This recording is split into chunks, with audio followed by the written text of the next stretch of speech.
எங்கள் நடுவர் சாலமன் பாப்பையா சொல்லுவார், ஒரு நிகழ்ச்சி நல்லா இருக்க 3 விஷயம் வேணும்னு சொல்லுவார்.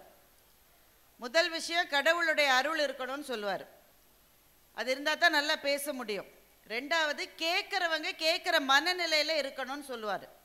மூன்றாவது ஒரு விஷயம் சொல்லுவார், மைக் செட் போடுறவர் வீட்டுக்கார அம்மாவோட சண்டை போடாமல் வந்திருக்கணும்னு சொல்லுவார். ஐயாவை பார்த்தா சண்டை போடாமல் வந்த மாதிரி தான் இருக்குது, அதனால் தப்பிச்சிருவோன்னு நினைக்கிறேன். மரியாதைக்கும் வணக்கத்துக்கும் உரிய எழுத்தாளர் நாரும்புநாதன் ஐயா அவர்கள் இந்த பொருணை நிகழ்வில் பங்கு பெற வேண்டும் என்று என்னை அழைத்த போது எனக்கு கொஞ்சம் அதிலே சிரமங்கள் இருந்தது. ஏன்னா ஒரு வெளிநாட்டு பயணத்தை முடிச்சுட்டு நான் முந்தா நாள் தான் வர்ற மாதிரி இருந்தது. உடனேயே இன்னொரு பயணத்தை எடுத்துக்கொள்வது கொஞ்சம் கஷ்டமாக இருக்குமோன்னு யோசித்தேன். ஆனால் அவர் ஒன்று சொன்னார், உடனே வந்துட்டேன் நான். வண்ணதாசன் ஐயா அவர்களினுடைய பாராட்டு மன்றமாக இது நடக்கப் போகிறது என்று சொன்னார். அதுக்கு வர்றதை விட நமக்கு வேற என்ன வேலை வாழ்க்கையில்? இங்கே அமர்ந்திருக்கின்ற வண்ணதாசன் என்கின்ற இந்த ஆளுமையோடு நான் எண்ணி 5 வார்த்தைகள் கூட பேசியிருக்க மாட்டேன். எங்கேயாவது மேடைகளில் சந்திக்கிற போது ஐயா நல்லா இருக்கீங்களான்னு நான் கேட்பேன், நீங்கள் நல்லா இருக்கீங்களான்னு அவர் கேட்பார், அவ்வளவுதான். அவர் அதுக்கு மேலே பேசுகிற இயல்பு உடையவர் அல்ல. எனக்கு பேசுவதே இயல்பு, ஆனால் அவர்கிட்ட பேசுவதற்கு எனக்கு ஒரு தயக்கமும் ஒரு சின்ன அச்சமும் இருக்கும். அதனால் நாங்கள் அதிகமாக பேசிக்கிட்டதே இல்லை. ஆனால் பேசலைன்னா என்ன? ஒரு எழுத்தாளரை அறிந்து கொள்வதற்கு அவரோடு நேரடியாக உரையாடினால்தான் அவரை அறிந்து கொள்ள முடியுமா? அவருடைய எழுத்தை படிக்கிற போது அவர் யார் என்று எனக்குள்ளே ஒரு பிம்பம் கிடைக்கிறது அல்லவா? அதை தாண்டி பேச்சினால் எதை புரிந்து கொண்டு விட முடியும்? ஒரு எழுத்தாளருக்கும் அந்த எழுத்தாளரை நேசிக்கிற ஒரு வாசகிக்கும் அல்லது வாசகருக்கும் இருக்கிற பந்தம் என்பது இரத்த சம்பந்த உறவை விட ரொம்ப ரொம்ப வலிமையானது. இந்த அரங்கில் அண்ணாச்சி கௌரவிக்கப்படுகிறார் என்பது எனக்கு மிகுந்த மகிழ்ச்சியை கொடுக்கிறது. அந்த மகிழ்ச்சிக்கு பல காரணங்கள். முதல் காரணம், நானும் திருநெல்வேலிக்காரி என்பது. இது என்னதான் நாம் உலகளாவிய சிந்தனைன்னு நம்ம நிறைய பேசினாலும் உள்ளுக்குள்ள மண்ணு பாசம்ன்றது ஒன்று இருக்கத்தானே இருக்கு. பாளையங்கோட்டைக்கு பக்கத்தில் இருக்கிற பொட்டல் என்கின்ற திருவண்ணாதபுரம் தான் என்னுடைய ஊர். நான் இங்கே பிறக்கல வளரல, எல்லாமே சென்னை தான். ஆனால் எங்கள் ஊர் என்பது இதுதான். எங்கள் அப்பாவினுடைய மண் இந்த மண்ணு தான். இந்த மண்ணிலிருந்து கிளம்பி இங்கே பாளையங்கோட்டையில் படித்து தான் அப்பா ஒரு கட்டத்துக்கு பிறகு சென்னைக்கு புலம்பெயர்ந்தார். அதனால் எங்கள் சாமின்றது இங்கே இருக்கிற சாமி தான். அப்படி பல சாமிகள் எனக்கு திருநெல்வேலியில் உண்டு. மகாகவி பாரதி சாமியும் இந்த மண்ணை சேர்ந்தவர் தான். எழுத்தாளர்களிலே பல பேர். ரொம்ப முக்கியமாக வாழ்க்கையை பற்றி இருக்கிற அவநம்பிக்கைகளை மறையச் செய்கிற எழுத்துக்கு சொந்தக்காரரான அண்ணாச்சி வண்ணதாசனுடைய மண் இந்த மண் என்பதிலே எனக்கு மிகப்பெரிய மகிழ்ச்சி. பிடிவாதமாக நின்றுட்டு தான் இருக்கீங்க, நாற்காலி இல்லையோ? சரி, பரவாயில்ல. கவிதை கேளுங்கள் என்பது எனக்கு கொடுக்கப்பட்ட தலைப்பு. நான் 1 மணி நேரம் பேசலாம்னு சொல்லியிருக்காரு, ஆனால் பிந்தி தொடங்கியிருக்கேன். எவ்வளோ நிறைய பேசலாம் இருப்பீங்களா? இல்லை, எனக்கும் தான் பசிக்குது. இருந்தாலும் சீக்கிரம் முடிச்சிடலாம் நம்ம. எனக்கு முன்னாலே பேசிய அன்பு தம்பி இளையராஜான்னு பேர் இருந்தாலே இப்படி நல்ல கற்பனை வளம் வரும்னு நினைக்கிறேன். ரொம்ப சுருக்கமாக பேசினார். ஒரு 3 நிமிடம் தான் பேசியிருப்பார்.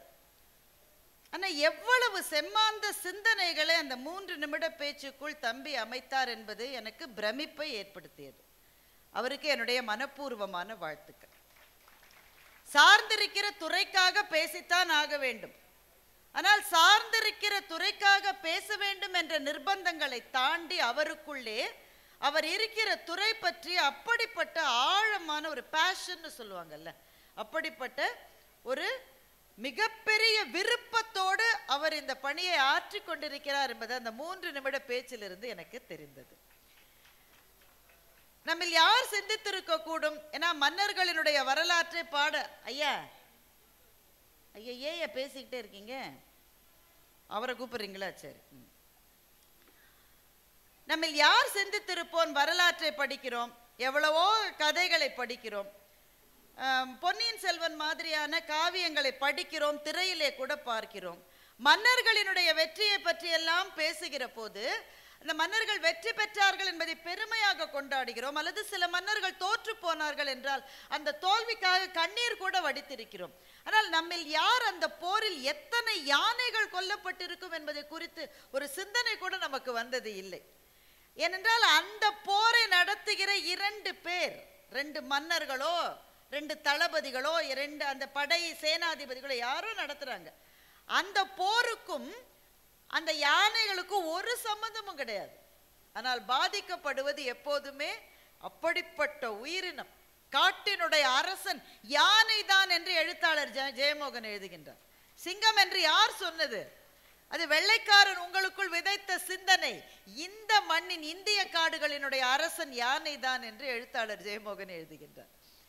அதை பற்றி அந்த ரத்தின சுருக்கமான பேச்சிலே சொல்லி, பகுத்துண்டு பல்லுயிர் ஓம்புதல் நூலோர் தொகுத்தவற்றுள் எல்லாம் தலை என்று ரத்தின சுருக்கமாக தன்னுடைய பேச்சை முடித்திருக்கின்ற அன்பு தம்பிக்கு, அரசு அதிகாரி என்றாலும் நான் அவர் மீது இருக்கிற அந்த ஒரு பிரியத்தால் தம்பி என்று சொல்லுகின்றேன். அவருக்கு என்னுடைய மனப்பூர்வமான வாழ்த்துக்கள்.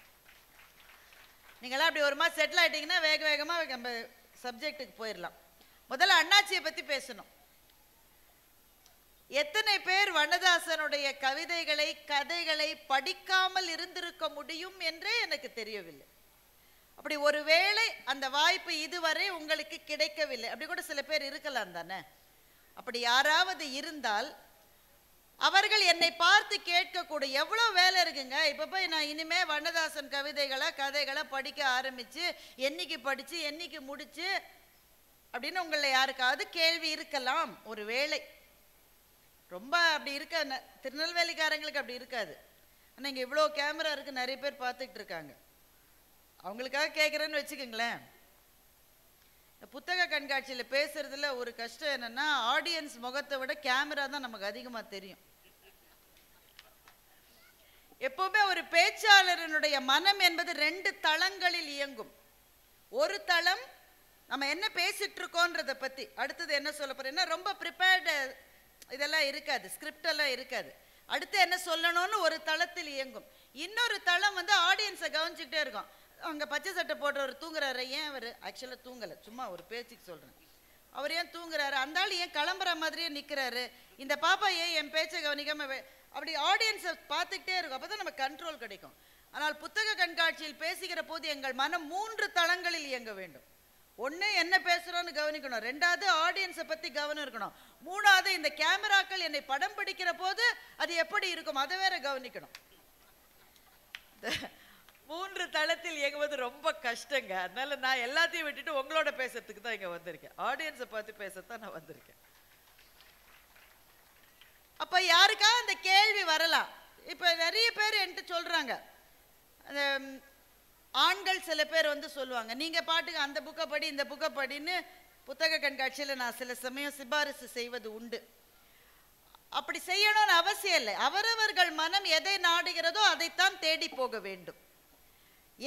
எந்த சப்ஜெக்ட் உங்களுக்கு பிடிச்சிருக்கோ, இப்போ தம்பி இளையராஜாவை போய் நீங்கள் ஏதாவது ஒரு புக்கு வாங்கினா தியோடர் பாஸ்கரன் புக்கை தான் முதல்ல வாங்குவார். மனம் அங்கே செல்லுகிறது, அதை தான் வாங்குவார். அப்போ மற்ற புத்தகங்களை படிக்க கூடாதுன்னா இதுதான் படி, இந்த படியில ஏறிதான் நீங்க உச்சாணி படியை தொட முடியும். அப்ப அவரவர்களின் மனம் எதை நாடுகிறதோ அதுதான் முதல் படி. இருந்தாலும் சில பேர் கேட்பதனால நான் சொல்றேன், என்ன நான் படிச்ச இந்த புக் எனக்கு பிடிச்சது, நீங்க கூட படிக்கலாம் அப்படிலாம் நான் சொல்லுவேன். அப்போ அவங்க சொல்லுவாங்க, நீங்க பாட்டுக்கு ஏதாவது சொல்லுறீங்க, எங்க வீட்டுக்காரம்மா என்னை திட்டுதுன்றார். ஏன்னா அவர் புக்கை வாங்கும்போது பணம் கொடுக்க போகும்போது அவன் வீட்டுக்காரம்மா கேட்குதான், போன வருஷம் புக் ஃபேருக்கு வந்து வாங்கின புக்கெல்லாம் படிச்சிட்டீங்களான்னு கேட்குதான். உடனே நீட்டிய கையை பின்னாடி இழுத்துக்கிறாராம், ஏன்னா அந்த புக்கே இருக்கு இன்னும். ஏங்க படிக்கலன்னா, படிக்கணும் தாங்க போறேன், புக்கை எடுத்த உடனே ஒரு தூக்கம் வருது பாருங்க. அப்படி சில பேருக்கு இருக்கும் தான். ஏனென்றால் படிப்பது என்பது கூட பழக்கத்தால் வருவது தான். அதற்கென்று ஒரு சுவை இருக்க வேண்டும். நீங்க சில கோயில்லாம் வெள்ளைக்காரங்க வந்து பார்ப்பாங்க, நீங்க பார்த்துருக்கீங்களா? அந்த வெளியில இருக்கிற, இங்க இருக்கிற நெல்லையப்பர் கோவிலை விடவா நான் ஒரு உதாரணத்தை சொல்லணும். சில பேர் வெள்ளைக்காரர்கள் வந்து அந்த சிற்பத்தின் முன்னால நிற்பாங்க. அவங்க அதை தாண்டி போகவும் இது இல்லை, அங்கேயே நிற்பாங்க. காலையில் அந்த வழியாக நம்ம போகும்போது இந்த சிற்பத்தை பார்த்துக்கிட்டு இருப்பாங்க. நாம் வீட்டுக்கு போய் சாப்பாடெல்லாம் சாப்பிட்டுட்டு 4-5 வேலையை முடிச்சுட்டு கடத்தருக்கு போகும்போது அதே சிலம்புனாலும் அதே மாதிரி நின்றுட்டு இருப்பார். நாம் அதை கடந்து தினம் 100 தடவை பார்க்குறோம். ஒரு செகண்டுக்கு மேலே அந்த சிற்பத்தில் நமக்கு எதுவும் பார்க்கறதுக்கு இருக்கிறதா நமக்கு தெரியல. ஆனால் அவனுக்கு ஏதோ ஒன்று இருக்கு, அதில் அவருக்கு அந்த சிற்பத்தில் ஏதோ ஒன்று அவரை கவருது. எவ்வளவு பார்த்த பின்பும் பார்ப்பதற்கு ஏதோ பாக்கி இருக்கிறது, பார்த்து கொண்டே இருக்கிறார். வாசிப்பு என்பதும் அப்படித்தான். சில புத்தகங்களை கீழே வைக்கவே முடியவில்லை. வாழ்க்கை நம்மை அழுத்துகிறது. எத்தனை பிரச்சனைகள், எத்தனை கவலைகள். பொருளாதாரத்தை ஈட்டுவதற்கு எப்படி ஓட வேண்டி இருக்கிறது. வீட்டில் பிள்ளைங்க பத்திரமா இருக்கணுமேனு குலை நடுங்க பார்த்தால் கூட பெற்றோர்களான நமக்கு பயமாகவே இருக்கிறது. எந்த நேரம் என்ன பிரச்சனை வருமோன்னு நடுங்க வேண்டி இருக்கிறது. ஆட்சி பொறுப்பில் இருக்கிறவர்கள், நிறுவனங்களிலே பணிபுரிகிறவர்கள் எல்லாருக்கும் ஒவ்வொரு நாளும் ஏதாவது பிரச்சனை வந்துட்டே இருக்கு. இதையும் தாண்டி படிப்பதற்கு ஒன்று என்று ஒரு புத்தகத்தை எடுத்தால் கீழே வைக்கவே முடியவில்லை என்றால் என்ன காரணம்? அதில் ஏதோ ஒன்று இருக்கிறது. அது என்னன்னு தெரிஞ்சுக்கிற மட்டும்தான் தூக்கம் வரும். அது என்னன்னு தெரிஞ்சிருச்சா அப்புறம் அந்த தூக்கம் வராது. அந்த புத்தகத்தை முடிக்கிறவர். அப்படிப்பட்ட சில பேருக்கு என்னிடம் அந்த கேள்வி இருக்கலாம், இன்னுமே எப்படிங்க கல்யாண்ஜி என்கின்ற வண்ணதாசன் என்கின்ற இந்த திருநெல்வேலிக்காரனுடைய கதையை கவிதையை படித்தால் என்ன கிடைக்கும்? எனக்கு என்ன கிடைச்சதுன்னு நான் சொல்றேன். அதுதான் உங்களுக்கு கிடைக்கணும்னு அவசியம் இல்லை. உங்களுக்கு வேற ஏதாவது கூட கிடைக்கலாம். என் கூட பட்டிமன்றத்தில் பேசுகின்ற அன்பு சகோதரர் திரு ராஜா அவர்கள் சூப்பர் ஸ்டாரோட சிவாஜி படத்தில் நடித்தார்.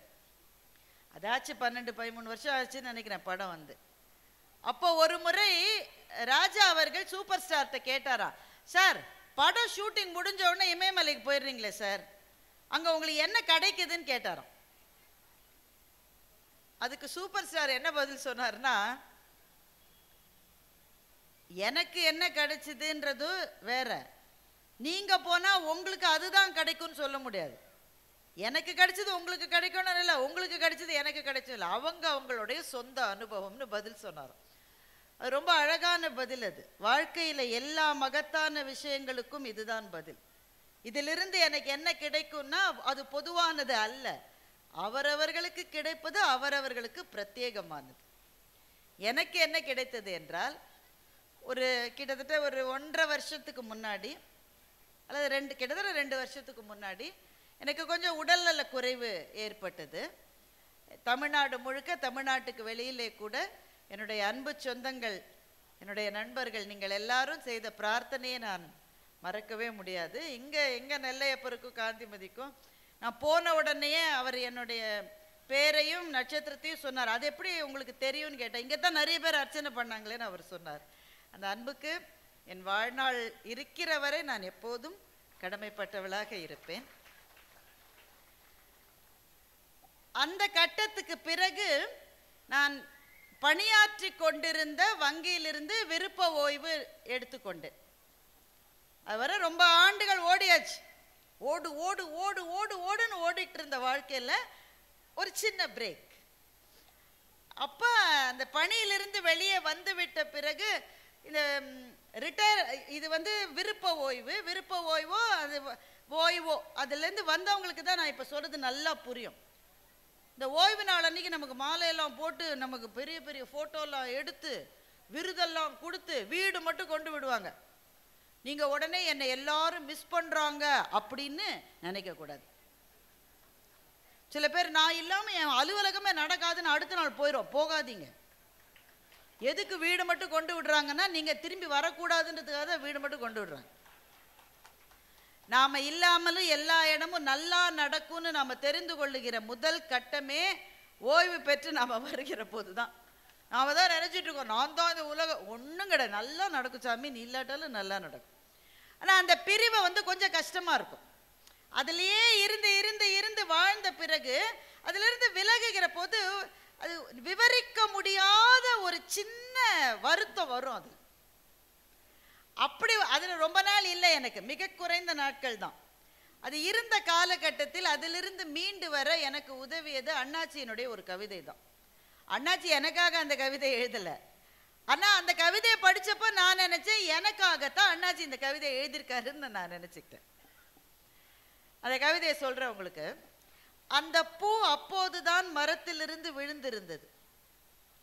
நன்றாக தரையில் அமர கவனமாக சிறிது நேரம் எடுத்துக்கொண்டது. புரியுதுதானே இந்த கவிதை? ஒன்றும் கஷ்டமா இல்லையா? அந்த பூ அப்போதுதான் மரத்திலிருந்து விழுந்தது.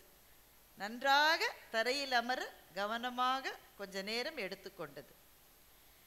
இதுவரை மலர்ந்திருந்ததை பற்றிய எந்த பெருமையும் அதற்கு இல்லை. இப்போது விழுந்திருப்பதை பற்றிய கழிவிரக்கமும் இல்லை. ஒரு முறை கூட தான் உதிர்ந்து விழுந்த கிளையை அந்த பூ திரும்பி பார்க்கவே இல்லை. ஒரு முறை கூட இதுவரை அமர்ந்திருந்த கிளையை அந்த பூ திரும்பி பார்க்கவே இல்லை. அதனுடைய ஒரு இதழிலிருந்து இன்னொரு இதழுக்கு நடந்து கடந்து போன பூச்சியை அது கவனிக்கவும் இல்லை. அது அப்படியே மண்ணில் அமர்ந்திருந்தது, ஒரு விடையை சரியாக எழுதிவிட்டதை போல. இதுதான் அண்ணாச்சி எழுதின கவிதை. ஒரு கவிதை என்ன கொடுக்கும்னா, வாழ்க்கையை பார்ப்பதற்கான ஒரு பார்வையை கொடுக்கும். இந்த கவிதையை படிச்ச உடனே நான் என்ன செஞ்சேன், இதை கொஞ்சம் ரொம்ப டிராமடைஸ் பண்ணி சொல்றவங்க சொல்லுவாங்க உடனே கண்ணில் இருந்து ஆறாக, அதெல்லாம் ஒன்றும் கொட்டலை. கவிதையை படிச்சா மூடி வச்சிட்டேன் புத்தகத்தை.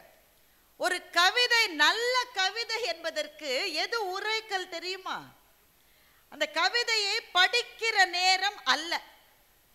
அந்த கவிதையை படித்து மூடி வைத்த பிறகு உங்களுக்கும் அதுவரை ஒரு முறை கூட ஒருவேளை நீங்கள் சந்தித்திராத அந்த எழுத்தாளருக்கும் மானசீகமாக ஒரு உரையாடல் நடக்கும் இல்லையா? அதுதான் அந்த கவிதை வெற்றி பெற்ற தருணம். இந்த சம்பவம் நடக்கிற வரை அண்ணாச்சியை நான் தூரத்திலிருந்து பார்த்திருக்கிறேன்னு தவிர நேரிலே இருந்து பேசுவதற்கு எனக்கு வாய்ப்பே கிடைத்தது கிடையாது.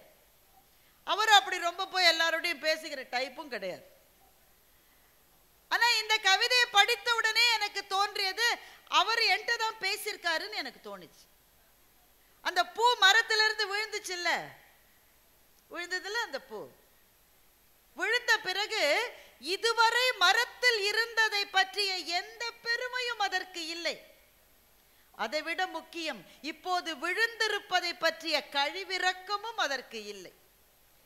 எல்லாவற்றையும் விட முக்கியம், அது அப்படியே மண்ணில் இருந்தது, ஒரு விடையை சரியாக எழுதிவிட்டதை போல. வாழ்க்கையில் ஒரு கட்டத்திலிருந்து இன்னொரு கட்டத்துக்கு எல்லாரும் நகர வேண்டும். இளைஞர்களா இருந்தாலும் நகரணும். கல்லூரியில் இருக்கிற மட்டும் கிங்கா இருப்பான். எங்க ஊரை பத்தி சொல்லலாமான்னு தெரியல உங்கள்கிட்ட. எங்க ஊர்ல எல்லாம் ரூட் கிங்னு உண்டு. உங்களுக்கு தெரியாது, நீங்களாம் நல்ல ஊர்.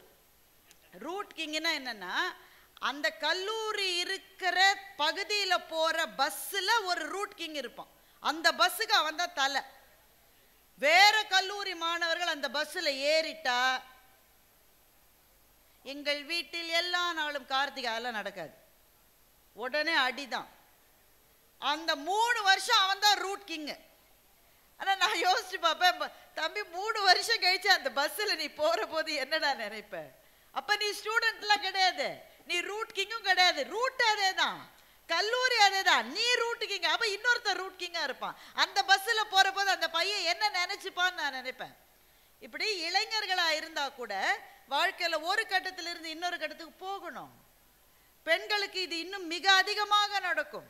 ஒரு கட்டத்திலிருந்து இன்னொரு கட்டத்துக்கு போவது அது ரொம்ப வலியா இருக்கும், சில சமயம் வேதனையா இருக்கும், பயமா இருக்கும். இங்க இருந்த கெத்து அங்க இல்லையேன்னு தோணும். புது இடத்துக்கு நான் பழகுவேனான்னு கொஞ்சம் டென்ஷனா இருக்கும். அவங்க எல்லாருக்கும் நான் ஒரே ஒரு மெடிசன் தான் சொல்வேன், அண்ணாச்சியோட இந்த பூவை பற்றிய கவிதையை படியுங்கள், அப்புறம் வாழ்க்கையை பற்றி எந்த பயமும் வரவே வராது. ஒரு கவிதை நமக்கு எதை கொடுக்கும் என்றால் அதைத்தான் கொடுக்கும். தம்பி பேசின போது, இளையராஜா அவர்கள் பேசின போது இன்னொரு கவிதை ஞாபகம் வந்தது. கவிஞர் என்னுடைய பேர் உடனடியாக எனக்கு ஞாபகத்துக்கு வரல, ஆனால் ரொம்ப அது மனதிலே நின்று விட்ட ஒரு கவிதை. அப்பாவும் பாப்பாவும் மருந்து கடைக்கு போறாங்க. அப்பாவும் பாப்பாவும் மருந்து கடைக்கு போறாங்க. வழக்கமா அப்பா எப்ப போனாலும் பாப்பாவை கூட்டிட்டு தான் மருந்து கடைக்கு போவார். அதனால பாப்பாக்கு தெரியும் அப்பா என்னென்ன மருந்தெல்லாம் வாங்குவாருன்னு பாப்பாக்கு தெரியும். அதனால கடைக்காரர்கிட்ட அப்பா கேட்கறதுக்கு முன்னாடியே பாப்பா சொல்லுது என்னென்ன மருந்துன்னு. அந்த தாத்தாவுக்கு பிபி மாத்திரை, அம்மாவுக்கு அனீமியா அதுக்கான மாத்திரை, இது ரெண்டுத்தையும் அந்த பாப்பாவே சொல்லுது. கடைக்காரர் எடுத்து கொடுத்த உடனே அப்பாவுக்கு ஞாபகம் வருது, இன்னொன்று வாங்கணும்னு வீட்டில் சொல்லி விட்டுருக்காங்க. எறும்பு மருந்து கொடுங்கன்னு அப்பா கடைக்காரரை கேட்கிறார். உடனே பாப்பா கேட்டால், நம்ம வீட்டில் இருக்கிற எறும்புக்கு உடம்பு சரியில்லையாப்பா என்று பாப்பா கேட்டாள். எறும்பு மருந்து எதுக்கு வாங்குவீங்க? எதுக்கு? எறும்ப கொல்றதுக்கு. ஆனால் பாப்பாவினுடைய உலகம் எவ்வளவு அழகான உலகம் பாருங்க. எல்லாருக்கும் அப்பாவுக்கு பாட்டிக்கு மருந்து வாங்கின மாதிரி தாத்தாக்கு மருந்து வாங்க, எறும்புக்கு ஏதோ உடம்பு சரியில்லைன்னு எங்க அப்பா மருந்து வாங்குகிறார் என்று பாப்பா நினைக்கிறாள். அந்த கவிஞர் சொல்லுகிறார், பேசாமல் இந்த உலகத்தை குழந்தைகளிடமே கொடுத்து விடலாமே என்று அந்த கவிஞர் கவிதையை முடிக்கிறார். நான் கவிதை கேளுங்கள் என்ற தலைப்பை ஏன் கொடுத்தேன் என்றால், கவிதைகள் வாழ்க்கையை அழகாக்குகின்றன. வாழ்க்கையிலே ரசிப்பதற்கு எவ்வளவோ இருக்கிறது. இவ்வளவெல்லாம் இருக்குன்னு தெரியாமலேயே நாம் வாழ்ந்து கொண்டு இருக்கிறோம். இங்கே ஆண்கள் நிறைய பேர் இருக்கீங்க, பெண்களும் நிறைய பேர் இருக்கீங்க. ரொம்ப மகிழ்ச்சி. ஆண்கள்கிட்ட ஒரு கேள்வி, பெண்கள்கிட்ட ஒரு கேள்வி இருக்கு, அது அப்புறம் கேட்குறேன். ஆண்கள்கிட்ட ஒரு கேள்வி, புதுசாக கல்யாணம் ஆனவங்கள்ட்ட இந்த கேள்வி இல்லை, அவங்களாம் இதில் கிடையாது. இங்கே வந்து இளைஞர்கள் யாராவது காதலில் இருந்தால் அவங்களுக்கு இந்த கேள்வி கிடையாது. திருமணமாகி ஒரு 10 வருஷமாவது ஆயிருக்கணும், அவங்கள்ட்ட தான் இந்த கேள்வி. சில டிக்கெட்லாம் 20-30 வருஷம் ஆனதெல்லாம் இங்கே இருக்கு. எல்லாருக்கும் சேர்த்து இந்த கேள்வி. திருமணமான புதுசுல மாமனார் வீட்டுக்கு போயிருப்பீங்க. என்னங்க போயிருக்கீங்க தானே? போயிட்டே இருக்காங்கிறாரு தாத்தா. கரெக்ட். அது அவர்களுக்கு வாய்த்த மாமனார்களை பொறுத்தது, நான் என்ன சொல்ல முடியும். மாமனார் வீட்டுக்கு போயிருப்பீங்க. உடனே உங்க அப்பதான் புதுசா கல்யாணம் ஆன மனைவி தானே, அது வந்து சமையல் கட்டுக்கு அங்கேயும் உடனே மாமியார் கூப்பிடுவா, ஏய் வீட்டுக்காரருக்கு போய் காஃபி கொடு, வீட்டுக்காரருக்கு போய் இந்த அல்வா வாங்கி வச்சிருப்பீங்க, திருநெல்வேலிக்காரங்களா இருந்தா நாங்களாம் வந்தால் தான் வாங்கி கொடுக்க மாட்டேன்றீங்க, அல்வா கூட்டு போய் கொடு. உடனே அந்த பொண்ணு வந்து அவள் வீடு தானே, அதனால் அங்கிட்ட இங்கிட்டும் போயிட்டு வருவா. போயிட்டு வரும்போது திரும்பி பார்க்க முடியாது. கொஞ்சம் எல்லாரும் கலாட்டா பண்ணுவாங்கல்ல, திரும்பி பார்க்கணுன்னு தான் இருக்கும், ஆனால் கஷ்டப்பட்டு தலையை இப்படி வச்சுக்கிட்டு பார்க்காம இருப்பாங்க. ஆனால் அவள் கையில் அன்னைக்குன்னு நிறைய வளையல் போட்டிருப்பா. அப்போ தானே கல்யாணம் ஆயிருக்க, ஒரு 6 வளையலாவது போட்டிருப்பா கைக்கு. அந்த வளையல்கள் ஒன்றோடு ஒன்று மோதுகிற சத்தம் உங்கள் காதிலே விழுந்த போது, இந்த உலகத்தில் இதைவிட இனிமையான கவிதையே கிடையாதுன்னு நினைச்சிங்களா இல்லையா? என்னங்க இவ்வளோ கம்மியாக கைதட்டுறீங்க? இப்போ கல்யாணம் ஆகி 15 வருஷம் ஆச்சு. இப்போவும் அந்த அம்மா 6 வளையல் போட்டிருக்கு. அது சமையல் கருப்பு டப்பாவை எடுத்து கடுகு டப்பாவை வதக்குது, பாலை இறக்கி வைக்குது, அங்கிட்டு இங்கிட்டும் நடக்குது, கண்ணு நங்கு சத்தம் கேட்குது, காதில் விழுது, உங்களுக்கு விழுது.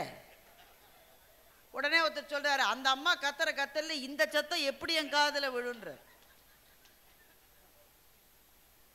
ஆனா அது எவ்வளவு பெரிய கவிதை இல்லை அது அந்த உறவின் உன்னதம் என்பது காலத்தால் குறைந்து போவது அல்ல, காலத்தாலே விகசிப்பது, காலத்தாலே இன்னும் பெருகுவது. இது எப்ப தெரியும்னா, ரொம்ப முதுமை வந்த பிறகுதான் அது தெரியும். ரொம்ப முதுமை வந்த பிறகுதான்.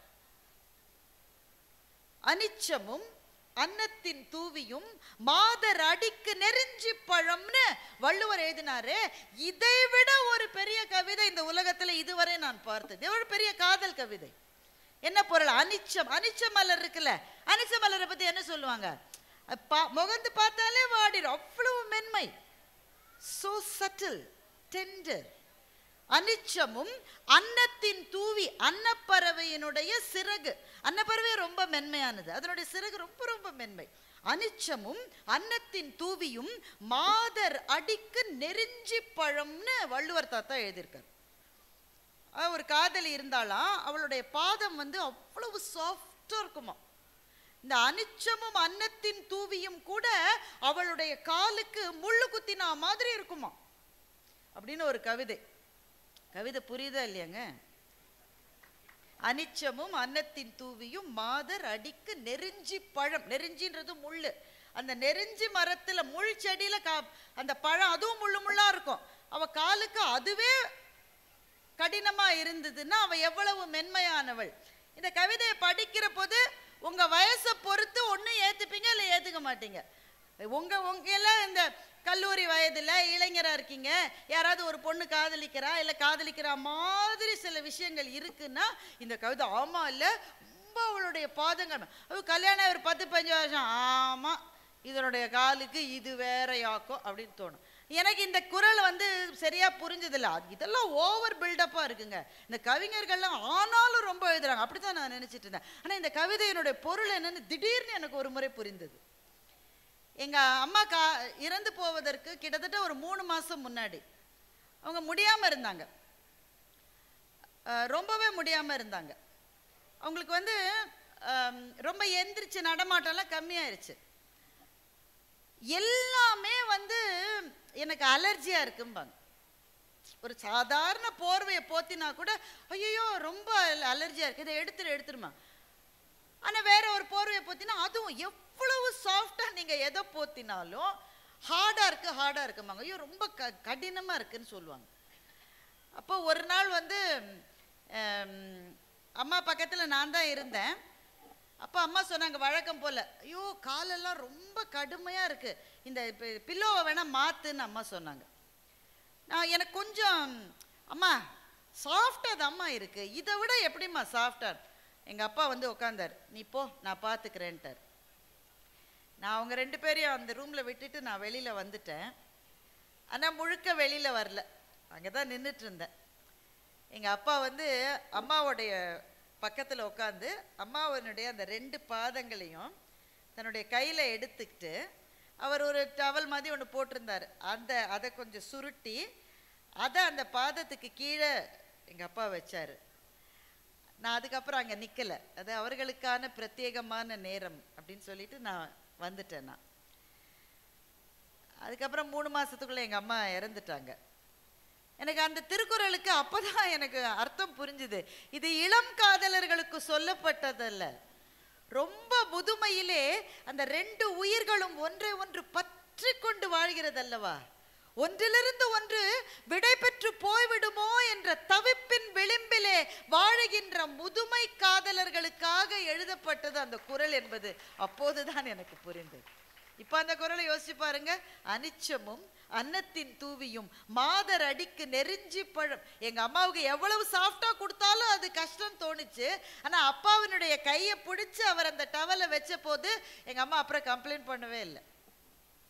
அந்த கட்டத்துக்காக எழுதப்பட்ட குறளாக அது ஏன் இருக்கக்கூடாது? அப்படிதான் இருக்கலாம்.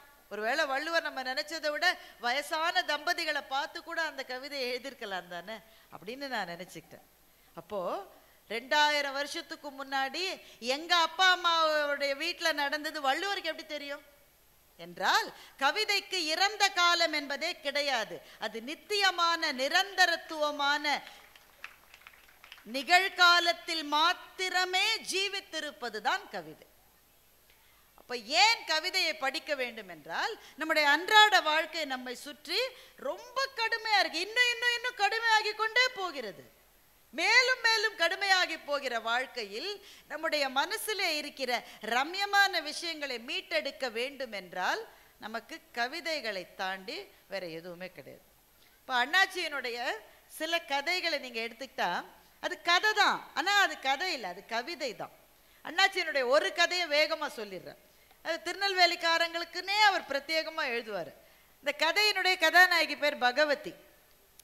பகவதியும் அவங்க வீட்டுக்கார சின்ன வயசு பொண்ணு தான், அப்பதான் ஒரு பிள்ளை இருக்கு, ஒரு வயசு 2 வயசு பிள்ளை இருக்கு. பகவதியும் அவர் வீட்டுக்காரரும் இருக்காங்க. பகவதி என்னுடைய தங்க லோகு ஊர்ல இருந்து வந்திருக்கா, அக்காவை பார்க்கறதுக்காக வந்திருக்கா. இப்ப இந்த மச்சினிகள் சின்ன ஒய்ஃபோடைய சிஸ்டர்ஸ் சின்ன பசங்க வந்தாக்க தன்னுடைய அத்தானை பயங்கர ஹீரோ வர்ஷிப் பண்ணுவாங்க. அதை பல பேர் கொஞ்சம் விகல்பமா சித்தரிப்பாங்க. எங்க அண்ணாச்சிக்கு அதெல்லாம் செய்யவே தெரியாது. அவருடைய உலகத்தில் எல்லாமே பவித்திரமானது, எல்லாமே புனிதமானது. அவருடைய உலகத்தில் இருக்கிற எல்லா மனிதர்களும் நிறைவானவர்கள். அவர்களுக்கு குறைகள் இருந்தால் கூட அதுவே நிறைகள் தான். இவர் இந்த இந்த பொண்ணு இந்த ஒய்ஃபோடைய தங்க வந்து சும்மா தன்னோட அத்தானை வந்து வம்புக்கு இழுக்கிறா. அத்தா எப்போவாவது உங்கள் வீட்டில் கிளி வளர்த்துருக்கீங்களா? இல்லைப்பா அப்படின்ற. பூனை வளர்த்துருக்கீங்களா? இல்லை, வாய்ப்பே இல்லை. ஆனால் நாயாவது வளர்த்துருக்கீங்களா? எதுவுமே சரி அதெல்லாம் விடுங்க, நாங்கள்லாம் வீட்டில் பட்டாம்பூச்சியை பிடிச்சி கொஞ்ச நேரம் வச்சுருப்போம், அதையாவது செஞ்சுருக்கீங்களா? இவர் யோசிச்சு பார்க்குறாரு. இல்லையே, நான் அதை கூட செஞ்சது இல்லையே. அதை கூட நீங்கள் செஞ்சது இல்லையா? எங்கள் அக்கா யாரை கட்டியிருக்கா, மனுஷனையா ராட்சசனையான்னு அந்த பொண்ணு கேட்குது. அப்போ இவருக்கு வந்து தன்னுடைய மனைவி அதுக்கு என்ன பதில் சொல்ல போறான்னு இந்த ஆளுக்கு கேட்கணும்னு ஆசை. அதாவது தன்னுடைய மச்சனிச்சு கேலி பண்ணிட்டா, மனைவி அதுக்கு என்ன ரியாக்ஷன் கொடுக்க போறான்னு இவருக்கு தெரிஞ்சுக்கணும்னு ஆசை. அவங்க மனைவி, அவங்க தான் பகவதி, சமையல் உள்ளேருந்து அப்பதான் வெளியில வர்றா. பெண்கள் ஒரு அறையிலிருந்து இன்னொரு அறைக்கு போகிற போது இன்னும் அழகாக தோன்றுகிறார்கள் அண்ணாச்சி எழுதியிருக்கார். இவர் பார்த்துக்கிட்டே இருக்காரு. அப்ப அந்த தங்க கேட்கிற, அக்கா நீ சொல்லு, நீ கட்டிருக்கிய அவர் என்ன மனுஷனா ராட்சசனா? என்னன்னே சொல்லாம திடீர்னு மனுஷனா ராட்சசனா நான் என்னடி சொல்றது? மனுஷனா இருக்கிற நேரத்துல மனுஷனா இருக்கணும், ராட்சசனா இருக்க வேண்டிய நேரத்துல ராட்சசனா இருக்கணும்னு பகவதி பதில் சொல்றான். அப்புறம் என்ன பஞ்சாயத்துன்னு கேட்குறா. வந்து உட்காந்த உடனே உங்க வீட்டுக்காரர் ஒரு கிளியை கூட வளர்த்தது இல்லையா, ஒரு பூனை கூட அவருக்கு தெரியாதா, ஒரு நாயை கூட வளர்த்தது இல்லையா, அவர் என்ன மனுஷனான? இவர் இந்த கணவர் சொல்றாரு, பகவதி இவ இதெல்லாம் சொல்லி உன்னை திரும்ப அம்மா வீட்டுக்கே கூட்டிட்டு போயிடுவா போல இருக்குமா, என்கிட்டேருந்து பிரிச்சு அவ்வளவு பெரிய குற்றப்பத்திரிக்கை என் மேல வைக்கிறான். ஆனா இவங்க நினைச்ச மாதிரி பகவதி இதை ஜாலியா எடுத்துக்கல. திடீர்னு அவன் நினைவு எங்கேயோ போயிருச்சு.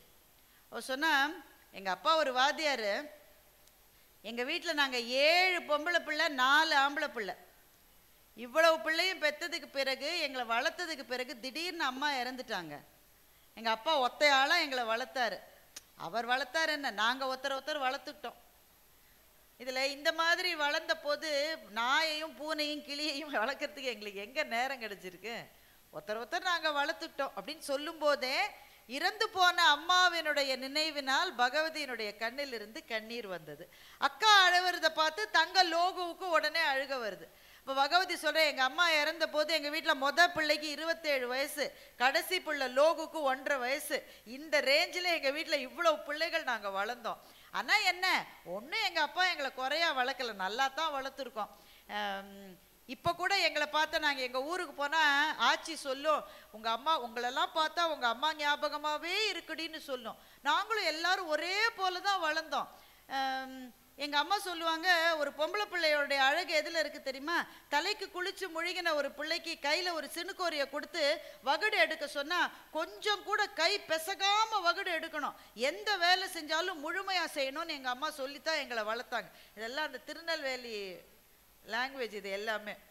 உடனே இவர் நினைச்சு பார்த்துக்கிறாரு, கணவர் நினைச்சு பார்த்துக்கிறாரு, உண்மைதான். அவங்க வீட்டுக்கு வந்த பிறகு லோகு வந்து 2-3 நாளா அவ தான் கோலம் போடுறா. அவ்வளவு நாளா மனைவி பகவதி தான் வீட்டு வாசல்ல கோலம் போடுவா. லோகு வந்து 2-3 நாளா அவ கோலம் போடுறா. அக்காக்காரியோட கோலத்துக்கும் தங்கக்காரியோட கோலத்துக்கும் எந்த வித்தியாசமும் இல்லை. புள்ளி வைக்கிறதுல இருந்து அந்த கோட்டை சுழிக்கிறதுல இருந்து அச்சு போன மாதிரி ஒன்னாவே இருக்கு. அவங்க அத்தை சொன்னாங்களாம், இவன் அத்தை வீட்டுக்கு வந்துட்டாங்க. இவங்க கேட்டாங்க, என்ன அத்தை விலாசமே இல்லாமல் எப்படி வீட்டுக்கு வந்தீங்க? ஆமாம், வாத்தியார் மக வீட்டுக்கு வர்றதுக்கு விலாசம் வேற வேணுமாக்கும், வாசல்ல இருக்கிற கோலத்தை பார்த்தாலே தெரியுது இந்த வீட்டு பொண்ணு போட்ட கோலம்னு என்று அண்ணாச்சி எழுதுகிறார். அப்புறம் அந்த பகவதி சொல்றா, இப்படி ஒருத்தர் வளர்த்துக்கிட்டோம். ஆனால் நம்ம என்னைக்காவது ஒரு நாள் ஜூக்கு போகிறோன்னு வச்சுக்கோயேன், அங்கே ஒரு இடத்துல மான் வந்து முகத்தை நீட்டினா நான் ஒரு பிடி புல்லை கொடுப்பேன், லோகு நீ கூட ஒரு பிடி புல்லை கொடுப்ப. உங்கள் அத்தா வந்து 2-3 பிடி புல்லை கொடுக்காம ஓய மாட்டார், அது போராதா மனுஷனுக்கு என்று பகவதி கேட்டார். இந்த கணவர் பதில் சொன்னார், ஆமாம் இந்த உலகத்தில் புல்லுக்கா பஞ்சம்னு கேட்டார். உடனே லோகுவினுடைய கண் கலங்கியது அப்படின்னு சொல்லி கதையை முடிச்சிருக்காரு. இந்த உலகத்தில் புல்லுக்கா பஞ்சம், அந்த இடத்துல புல்லுன்றது புல்லா? நம்ம கொடுக்கறதுக்காக இருக்கிற அன்புக்கு இந்த உலகத்துல என்ன பஞ்சம்ன்ற விஷயத்தை தானே அண்ணாச்சி எழுதியிருக்காரு.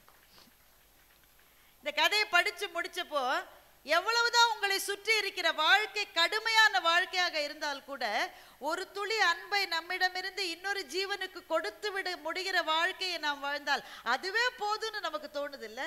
அப்படிப்பட்ட ஒரு சிந்தனையை நம்முடைய நெஞ்சத்துக்குள் கொண்டு வரக்கூடிய ஒரு தமிழ் எழுத்தாளர் இருக்கிறார் என்றால் அவர்தான் வண்ணதாசன். அவரைத்தான் இன்றைக்கு இந்த மண்ணும் இந்த அரங்கமும் கௌரவிக்கிறது. மக்களை நாம் கொடுத்து வைத்திருக்க வேண்டும். ஏனென்றால் கவிதைகள் நம்மை வாழ்க்கையை ரசிக்க செய்கிறது. அது மாத்திரமில்லை, சில கவிதைகள் தான் நம்மை வாழவே வைக்கிறது. சில கவிதைகள் தான் வாழ வைக்கிறது. இதோ இந்த மண்ணில் பிறந்த பாரதி எழுதினான், வஉசியை செக்கிழுக்க வைத்தார்கள் என்ற செய்தி பாரதியினுடைய காதுக்கு வருகிறது. உடனே எழுதினான், தண்ணீர் விட்டோ வளர்த்தோம் சர்வேசா, இப்பயிரை கண்ணீரால் காத்தோம் கருக திருவுளமோ, மாதரையும் மக்களையும் வன்கண்மையார் பிரிந்து காதல் இளைஞர் கருத்தழிதல் காண்பாயோ, மேலோர்கள் வெஞ்சிரையில் வீழ்ந்து கிடப்பதும் நூலோர்கள் செக்கடியில் நோவதுமே காண்கிலையோ, எண்ணற்ற நல்லோர் இதயம் கலங்கி இரு கண்ணற்ற செய்போல் கலங்குவதும் காண்கிலையோ என்று மகாகவி பாரதி கண்ணீரோடு எழுதினார். அந்த கவிதை எழுதப்பட்டு 110 ஆண்டுகளுக்கு மேலே ஆகிவிட்டது. பாரதி உயிரோடு இல்லை, வஉசி உயிரோடு இல்லை. அவர்கள் யாரால் சிறைப்பிடிக்கப்பட்டார்களோ அந்த பிரிட்டிஷ்காரனுடைய சாம்ராஜ்யம் முடிந்து எத்தனையோ ஆண்டுகள் ஆகிவிட்டது. எல்லாம் முடிந்தது. ஆனால் கவிதை முடிவில்லாமல் இன்றைக்கும் வாழ்ந்து கொண்டே இருக்கிறது. அதான் நான் சொன்னேன், கவிதைக்கு இறந்த காலம் என்பதே கிடையாது. அது எப்போதும் நித்தியமான நிகழ்காலத்தில் மாத்திரமே வாழ்வதுதான் கவிதை. இந்த தமிழ்நாட்டு மண்ணிலே கவிஞர்கள் எப்படி வாழ்ந்தார்கள்? எங்கள் பாரதி 39 வயதிலே இறந்து போனான். பாரதியினுடைய கான்டெம்பரரி, அவர் வாழ்ந்த காலத்திலே வாழ்ந்த தாகூர் கிட்டத்தட்ட 90 வயதுக்கு மேலே வாழ்ந்தார். தாகூருக்கு நோபல் பரிசு கிடைத்தது, பாரதிக்கு ஒரு பரிசும் கிடைக்கல. தாகூர் நினைத்தபடி சாந்தி நிகேதனை கட்டமைக்கக்கூடிய வாய்ப்புகளை காலம் தாகூருக்கு கிடைத்தது. பாரதியினுடைய கனவுகள் ஏதாவது நிறைவேறியதா என்று எனக்கு தெரியவில்லை. ஒன்று ரெண்டு நிறைவேறி இருக்கலாம், பெரும்பாலான கனவுகள் நிறைவேறவில்லை. இந்த தேசம் விடுதலை பெற வேண்டும் என்று அவன் கண்ட அந்த அடிப்படை கனவு நிறைவேறுகிற போது கூட பாரதி உயிரோடு இல்லை. இது எதுவுமே கிடைக்க பெறாமல் 39 வயதில் பாரதி காலமானது யாருக்கு சம்மதம்? கம்பன் கம்பராமாயணத்தை எழுதிய பிறகு சோழ மன்னனுடைய அவையில் சோழனுக்கும் கம்பனுக்கும் ஏதோ பிரச்சனை வந்திருக்கிறது. அது அம்பிகாபதி அமராவதி காதல் என்று சில பேர் சொல்லுகிறார்கள். அதற்கு ஆதாரம் இல்லை. ஒருவேளை அதுவாகவும் இருந்திருக்கலாம், வேற ஏதாவது ஒன்று. சோழனை பார்த்து கம்பன் சொன்னான், மன்னவனும் நீயோ வளநாடும் உனதோ, உன்னை அறிந்தோ தமிழை ஓதினேன் என்று சோழ மன்னனை பார்த்து கேட்டுவிட்டு கம்பன் தன்னுடைய நாட்டை விட்டு வேறு ஒரு நாட்டுக்கு போனான் என்று இங்கே இந்த மண்ணிலே கதை இருக்கிறது. எந்த எழுத்தாளர்? இந்த மண்ணை சேர்ந்த புதுமை பித்தன் தமிழ்நாட்டில் எழுத்தாளராக வாழ முற்படுவது அபாயகரமானது என்றே எழுதிவிட்டு வறுமையிலே மறைந்து போனார் புதுமை பித்தன். எழுத்தாளர்கள், படைப்பாளிகள், கலைஞர்கள் எப்போதும் சமூகத்தால் கொண்டாடப்படுவது இல்லை. அதனால போகன் என்ற கவிஞர் எழுதிய ஒரு கவிதை உங்களுக்கு சொல்லுகிறேன். இந்த மாதிரி ஒரு சிச்சுவேஷன் உங்களுக்கு எல்லாம் வரலாம். புறக்கணிக்கப்படுவது, எனக்கு திறமை இருந்தும் புறக்கணிக்கப்படுகிறார். அந்த நெருப்பிலே வாழுகிற ஒரு கலைஞனோ கவிஞனோ இந்த கவிதையை படித்தால் போற எழுந்து நின்று விடுவான். போகன் அந்த கவிதையில எழுதுகிறான். போகனும் நண்பரும் பேசிட்டு இருக்காங்க, 2 பேரும் பேசிட்டு இருக்காங்க. போகன் நண்பரிடம் சொல்லுகிறான், என்னுடைய அகங்காரம் என்னுடைய படிப்பிலிருந்தும் என்னுடைய எழுத்திலிருந்தும் வருவது அன்று. புரியுதுதானங்க? இந்த கவிஞர்களுக்கு எல்லாமே ஒரு கெத்து இருக்கும் தானே. எங்க அண்ணாச்சிக்கு கிடையாது, மற்றபடி ஒரு கெத்து இருக்கும் தானே. இந்த கவிஞனாலே ஒரு அப்படி பார்க்குற பார்வை இருக்கும் தானே. என்னுடைய அகங்காரம் என்னுடைய படிப்பிலிருந்தோ என்னுடைய எழுத்திலிருந்தோ வருவது அன்று. இப்ப நண்பன் கேட்கிற, அப்புறம் எதிலிருந்து வருது? என்னுடைய அகங்காரம் என் துயரங்களிலிருந்து வருவது, நான் பட்ட துன்பங்களிலிருந்து வருவது, நான் பட்டு கொண்டிருக்கிற துயரங்களிலிருந்து வருவது. உடனே நண்பன் கேட்டான், துயரம் வந்தால் பணிவு தானே வரும், அகங்காரம் எப்படி வரும் என்று நண்பன் கேட்டான். நல்ல கேள்விதானே. திரும்ப திரும்ப வாழ்க்கை போட்டு போட்டு அடிச்சா கீழே தானே குனிவான். ஐயா ஐயா கொஞ்சம் கவனிங்கய்யா, என்னையும் பார்த்துங்க, இன்னும் தானே குனிவான். துயரம் வந்தால் பணிவு தானே வரும், அகங்காரம் எப்படி வரும் என்று நண்பன் கேட்டான்.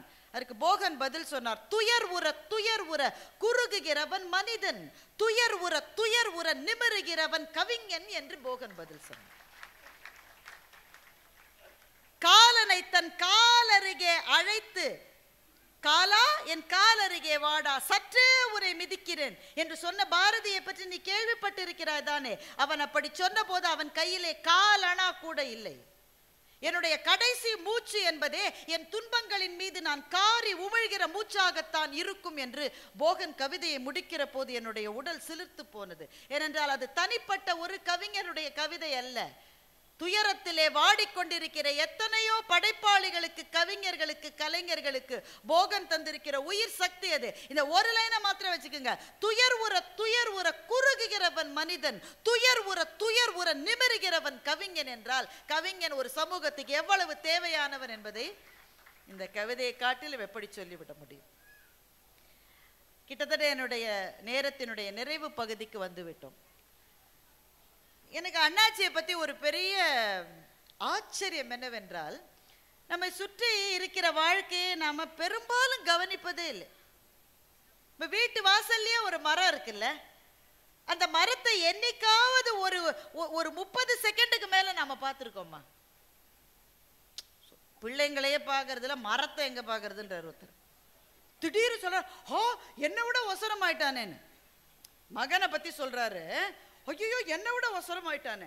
ஒரே நாளில் அவன் ஒசரத்துக்கு அவன் என்ன மூங்கில் செடியா? அவன் கொஞ்சம் கொஞ்சமா இவர் பார்க்கவே இல்லை.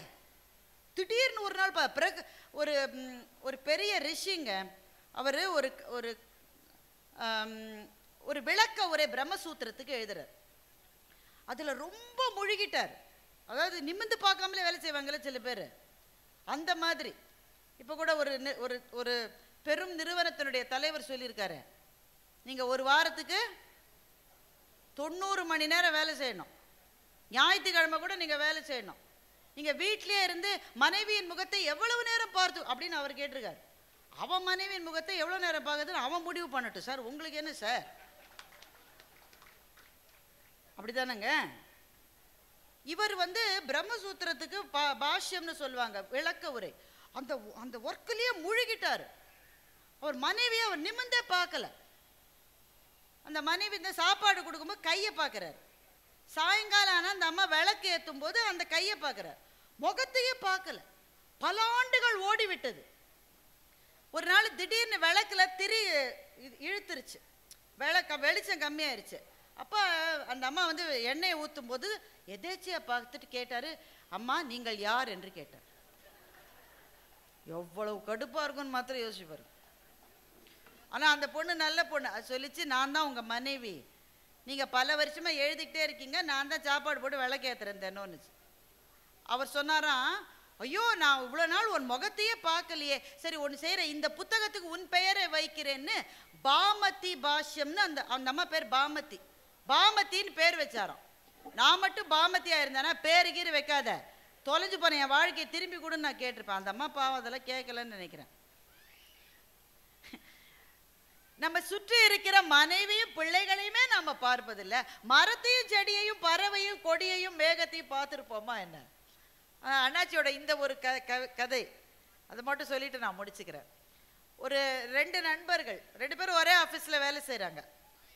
அதில் ஒருத்தர் நண்பர்கிட்ட சொல்கிறாரு, நாளைக்கு ஒரு பால் காய்ச்சு, நானும் அவளும் போகிறோம், என் மகன் வீட்டில் இருப்பான், நீ போய் அவனை என் வீட்டில் பாரு. ஏன்பா உன் மகனை தான் நான் அடிக்கடி பார்க்குறேன்னு, நாளைக்கு என்ன ஸ்பெஷல்? இல்லை நான் இல்லாதப்போ நீ அவனை போய் பாரு.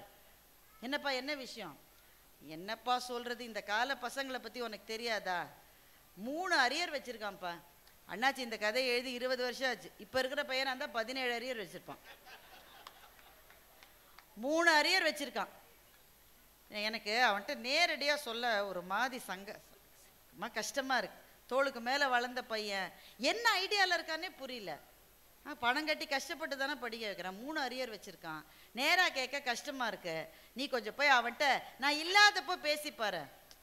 இப்போ இவருக்கு கஷ்டமாக இருக்கு. ஐயோ இந்த காலத்து பசங்க நம்ம பேச்சை கேட்பாங்களா? பெத்த பிள்ளையே கேட்கறது இல்லை. இன்னொருத்தரோட பையன் நல்ல வேளை அண்ணாச்சி கதை எழுதின ஆளாச்சு. இப்போ நான் என்ன சொல்லியிருப்பான்? உங்களுக்கு என்ன பேர் வச்சிருப்பான்? பூமர் அங்கிள் வந்துட்டாரு. அதனால இவர் கஷ்டமா இருக்கு. இருந்தாலும் நண்பர்கிட்ட நோன்னு சொல்லவும் முடியல. வீட்டுக்கு போயிட்டாரு. பையன் இருக்கான். பையன் என்ன பண்ணிட்டு இருக்கான்னா, வாசல்ல விழுந்து கிடக்கு நாகலிங்க பூ, மரத்துலேருந்து கொட்டி நாகலிங்க பூ விழுந்துருக்கு. பையன் நாகலிங்க பூவையே பார்த்துட்டு இருக்கான். இவரும் பக்கத்துல போய் பார்க்குறாரு. வாங்க அங்கிள், இந்த நாகலிங்க பூ மாதிரி ஒரு அழகான பூவை பார்க்கவே முடியாது அங்கிள். மரத்துல இருக்கும்போது இருக்கிற அழகை விட கீழே விழுந்தப்போ அழகா இருக்கிற ஒரே பூ நாகலிங்க பூ தான். பாருங்களேன், அது சுத்தி சுத்தி சுத்தி யாரோ பெயிண்ட் பண்ண மாதிரி அதுக்கு எவ்வளவு அழகா இருக்கு அதனுடைய அந்த இதழ்கள் பாருங்களேன். நாகலிங்க பூ பத்தி ரொம்ப நேரம் பேசிக்கிட்டு இருக்காங்க.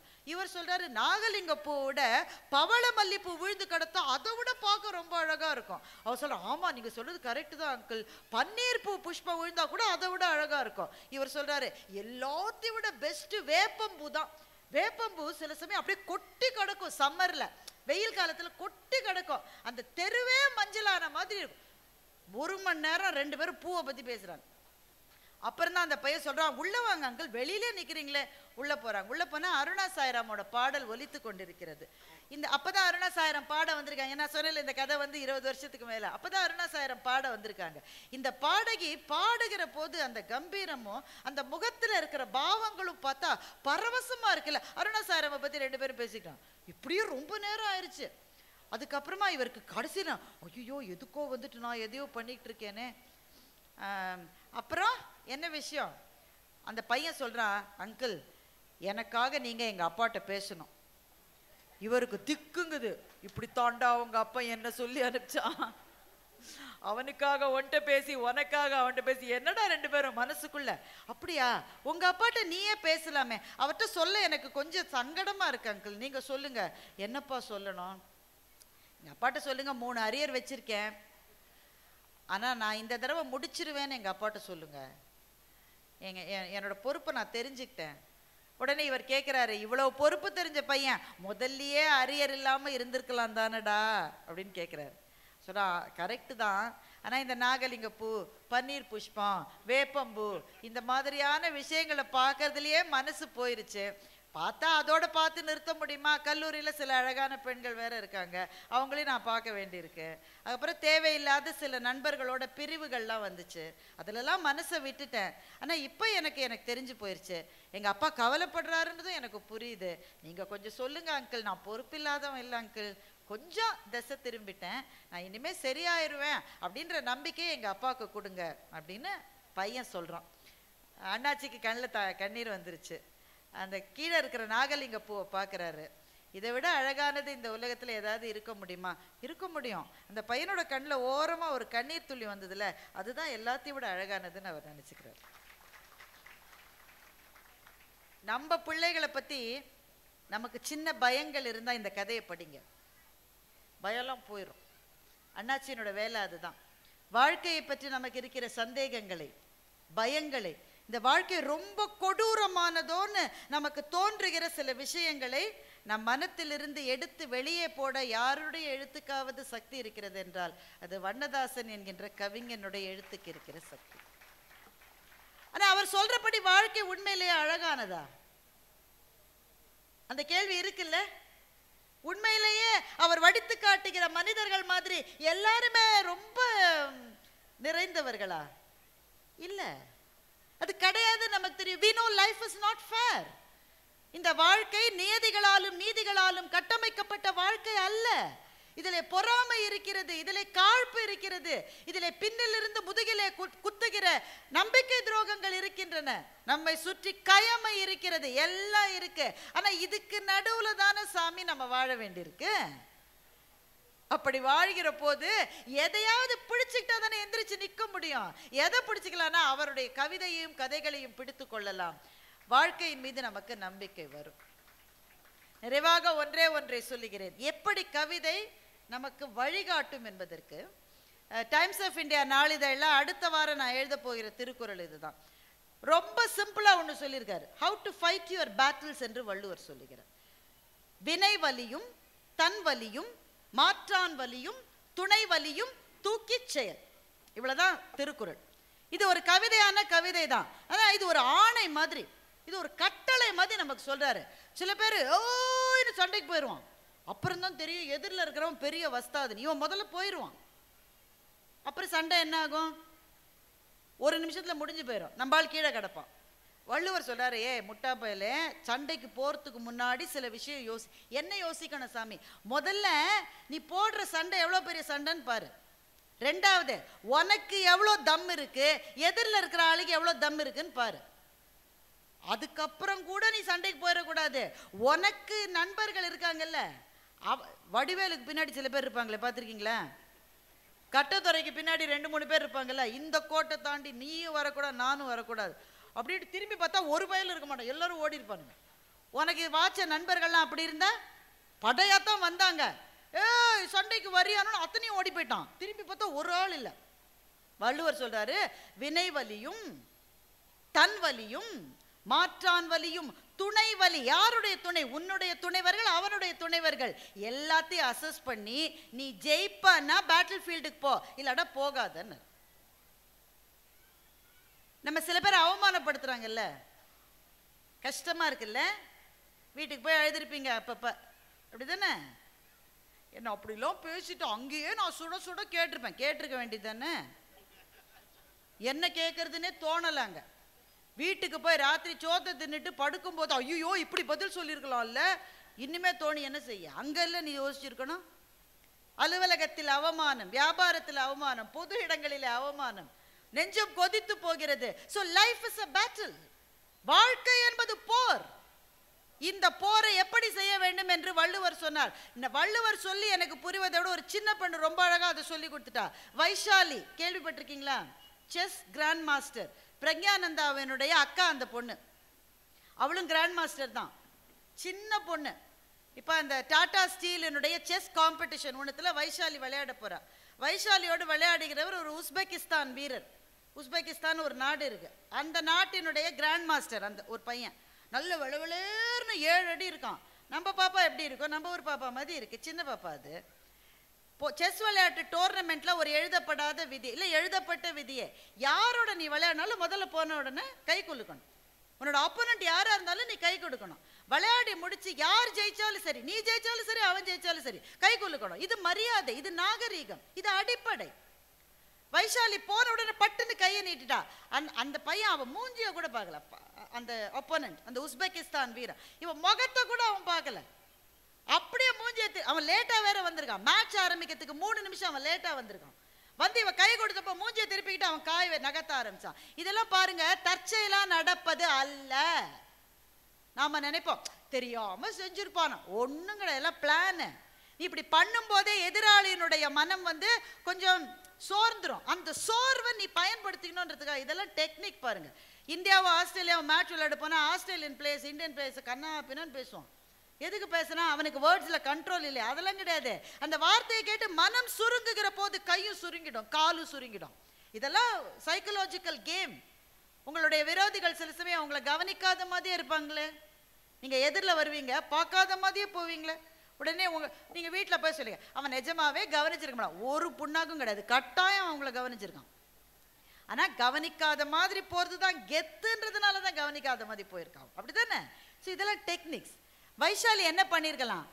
பேன் அழுதுருக்கலாம். நாம இருந்து ஒரு வேளை அழுதுருப்போம், கை கூட கொடுக்கல, நான் அதனால தான் தோத்து போனேன். வைஷாலி அதெல்லாம் ஒன்றும் செய்யலை. அவன் முகத்தையே அவ பார்க்கல, அவ பார்த்தது அந்த 64 கட்டங்களை மாத்திரம்தான். அதை மாத்திரமே பார்த்தாள். 10 நிமிஷத்துல அவனை ஜெயிச்சு காமிச்சாங்க, 10 நிமிஷம். அதுக்கப்புறமா அவர் வந்து மன்னிப்பு கேட்டாரா? இன்னுமே மாப்பிள்ள நீ மன்னிப்பு கேட்காம இருக்க முடியாது மாப்பிள்ள, நாங்க ஜெயிச்சிட்டோம்ல. உங்களை அவமானப்படுத்தியவர்களுக்கு நீங்கள் கொடுக்க வேண்டிய பதில் ஒன்றே ஒன்றுதான், வென்று காட்டுவது. அந்த வெற்றி ஈஸியா வராது. வைஷாலி ஜெயிச்சானா ஃப்ளூக்ல ஜெயிக்கல, அவ உழைச்ச உழைப்பு அப்படிப்பட்ட உழைப்பு, அவ பட்ட பாடு அப்படிப்பட்ட பாடு, அது அன்னைக்கு கை கொடுத்தது. அவமானங்கள் என்பது நம்முடைய வெற்றியை உறுதி செய்வதற்காக கடவுள் நமக்கு கொடுக்கிற வாய்ப்புகள் என்று நினைக்கிறவர்கள் கட்டாயமாக வெற்றி பெறுகிறார்கள். ஆனா நான் இங்க பேச வந்து நிறைவா சொல்ல போது, இந்த ஃபைட் நமக்கு தேவை, இந்த பேட்டில்ஸ் தேவையா இருக்கு. இந்த போராட்டங்கள் வாழ்க்கையில் இருக்குதானுங்க. பெத்த பிள்ளைகளோட சண்டை இருக்குங்க, பெத்த பிள்ளையோட சண்டை இருக்கு. அவர் தான் எல்லாத்தையும், ரேமன்ஸனுடைய தலைவர் சின்ஹானியா என்கிறவர், அவர் தான் அந்த பிராண்டையே கட்டமைச்சாரு. இன்னைக்கு அவரோட மகன் அந்த வீட்டில் அவரை இருக்க விடாம அவர் ஒரு 3 பெட்ரூம் அப்பார்ட்மெண்ட்ல வசிக்கிறாரு, பையன் எல்லாத்தையும் எடுத்துக்கிட்டான். இப்படிலாம் இருக்குதானே? வாழ்க்கை என்பது போராட்டமாகத்தான் இருக்கிறது. இந்த போராட்டத்தில் நாம் ஜெயிக்க வேண்டும், வேறு வழி கிடையாது. போராட வேண்டும், வேறு வழி கிடையாது.